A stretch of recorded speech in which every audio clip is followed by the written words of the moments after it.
अस्सलामुअलैकुम नाज़रीन, मैं हूँ राना खालिद कमर।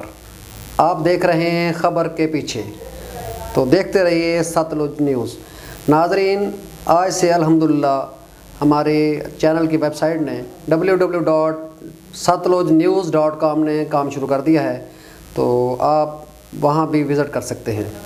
तो नाज़रीन, आज का प्रोग्राम इस हवाले से बड़ा अहम है कि पाकिस्तान में जो सियासी हलचल मची हुई है, अपोजिशन जो है वो जलसे जुलूस पे निकल रही है, वो ऐलान कर चुकी है। और नवाज़ शरीफ जो है इस सारे सियासी मंज़र का अहम पिलर बन के सामने आए हैं। वो हमेशा से पिलर रहे हैं, लेकिन इस हवाले से ख़ास तौर पर उन पे बहुत ज़्यादा फोकस है। तो मैं आज का प्रोग्राम इसी हवाले से करना चाहूँगा। तो मैं 3, 4, 5 सवाल उठाना चाहूँगा और फिर इसके वन बाई वन मैं इंशाल्लाह इसके आपको तसल्ली बख्श जवाब भी दूँगा। क्या नवाज़ शरीफ रजब तैयब अर्दवान बनने जा रहे हैं? पहला सवाल, इसका इंशाल्लाह तसल्ली बख्श जवाब दूँगा। दूसरा सवाल, नवाज़ शरीफ कब और कहाँ लैंड करेंगे, यानी वो पाकिस्तान कब आएंगे और कहाँ लैंड करेंगे, इस हवाले से भी इंशाल्लाह मैं आपको बताऊँगा। तीसरा सवाल, वो किस जलसे से खिताब करेंगे। ये सिर्फ ये नहीं कि पाकिस्तान आएंगे और पाकिस्तान में घर बैठ जाएंगे या जेल चले जाएंगे, वो एक जलसे से भी खिताब करने जा रहे हैं, वो भी मैं आपको बताऊंगा।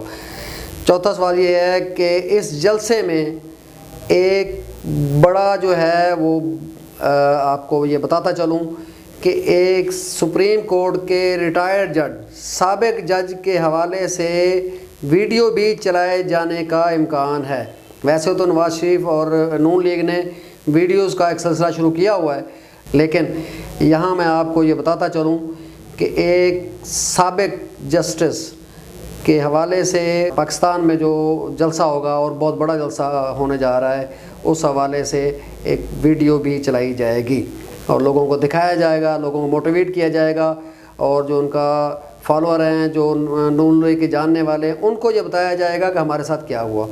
पांचवा सवाल ये है कि नवाज़ शरीफ के पीछे कौन सी ऐसी ताकत है कि जिसने नवाज़ शरीफ की इतनी हिम्मत और इतनी ताकत अता की है, इसका भी कोशिश करूँगा तसल्ली बख्श जवाब दे सकूँ।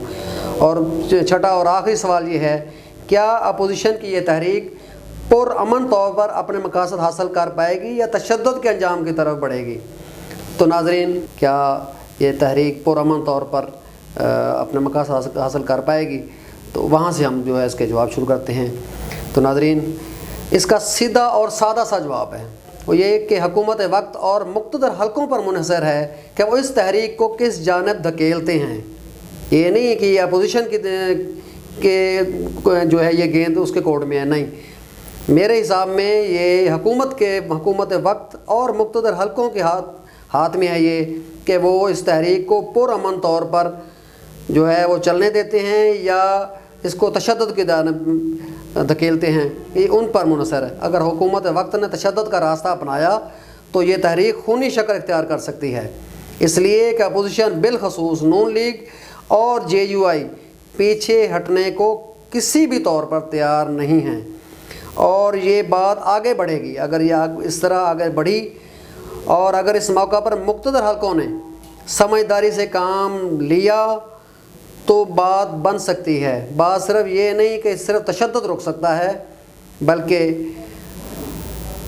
मुख्तदर हलकों के पास शहबाज शरीफ की सूरत में एक विंडो जेल में मौजूद है। हो सकता है अगर मुख्तदर हलके इस नतीजे पर पहुँचें कि पाकिस्तान को इंतशार, अफरा तफरी और जलसे जुलूस और खूनी जो है वो जो मामला जिस पे ख़तरा है खुदा न खासा तशद्दुद का, उससे बचाना है, तो वो शायद शहबाज शरीफ की सूरत में जो एक विंडो मौजूद है उसको इस्तेमाल करें।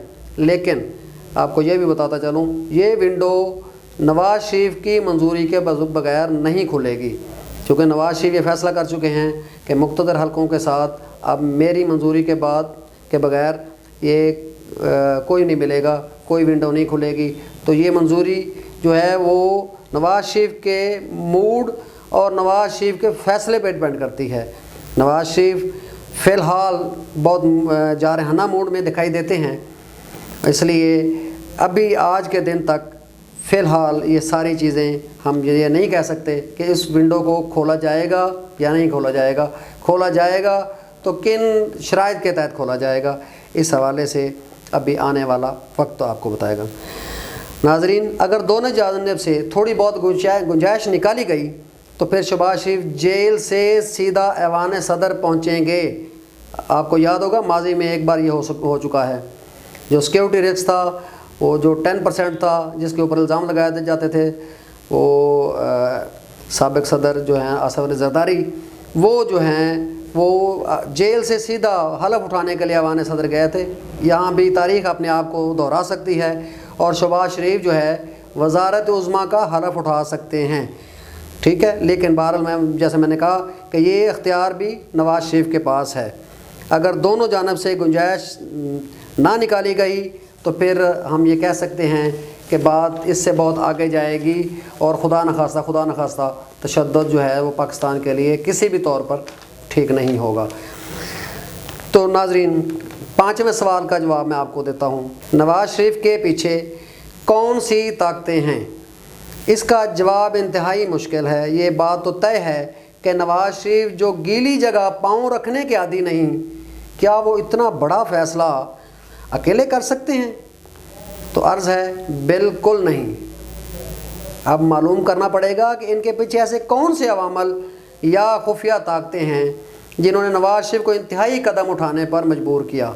इसका पहला जवाब तो ये है कि हुकूमत की नाक़िस परफॉर्मेंस उन्हें ऐसा कदम उठाने पर जो है वो मजबूर किया, या यूँ समझें कि उनके लिए ये मौका फराहम किया कि वो ऐसा कदम उठाएं कि इस हुकूमत को से जो है वो जान छुड़वाएं और अपने ये इस हुकूमत का ख़ात्मे का मतलब ये है अब कि अपने सबसे बड़े मुखालिफ से वो जान छुड़ाने में कामयाब हो जाएं। अच्छा सियासतदान वो होता है जो मौके से फ़ायदा उठाता है, और नवाज़ शरीफ ने चूँकि आवाम की नब्ज़ पे हाथ रखा है, इसलिए आवाम इस हुकूमत से तंग है, इसलिए भी ये वक्त और टाइमिंग जो है वो चुनी गई है। इसलिए पहली बात तो ये है कि ये मौका ख़ुद हुकूमत ने फ़राहम किया है। दूसरा नुक्ता ये है कि बैरूनी से ज़्यादा अंदरूनी ताकतें नवाज़ शरीफ के साथ इशारों कनायों में बात शुरू कर चुकी हैं। ये नहीं है कि ये नवाज़ शरीफ जो है वो किसी बैरूनी ताकत के एजेंडे पे या किसी बैरूनी ताकत के इशारे पे वो पाकिस्तान में जनाब इतना बड़ा वो कदम उठाने आ रहे हैं। आपको हो यकीनन वो उनकी मीटिंगें हुई होंगी, वहाँ लंदन में सुनने में आया है कि वो काफ़ी सारे इंटरनेशनल इस्टेब्लिशमेंट के लोगों से इस हवाले से मुलाकात कर चुके हैं। तीन बार वज़ीर आज़म रहे हैं, यकीनन उनकी वहाँ पे मुलाकातें होंगी। लेकिन मेरी इन्फॉर्मेशन ये है कि अंदरूनी तौर पर भी कुछ लोग जो हैं वो इस्टेब्लिशमेंट के हो सकता है वो लोग कोई मतलब जो खुफिया तौर पर बात करने के हवाले से जो है ना वो अपना कोई तरीका उन्होंने निकाला होगा, तो शायद उनके साथ भी मामला जो है ना ये हुए हैं और फिर ये आगे चले हैं। उसके बाद ये आगे जाते हैं। तीसरा नुक्ता, इंटरनेशनल इस्टेब्लिशमेंट का वो हिस्सा जो हमारी जो है रोज़ की जो है वो क्या कहते हैं छेड़छाड़ से तंग आ चुका है। हो सकता है वो यकीनन नवाज़ शरीफ को बैकअप दे रहा होगा कि यार अब जो है बहुत हो गया, अब चलें हम इससे आगे चलते हैं।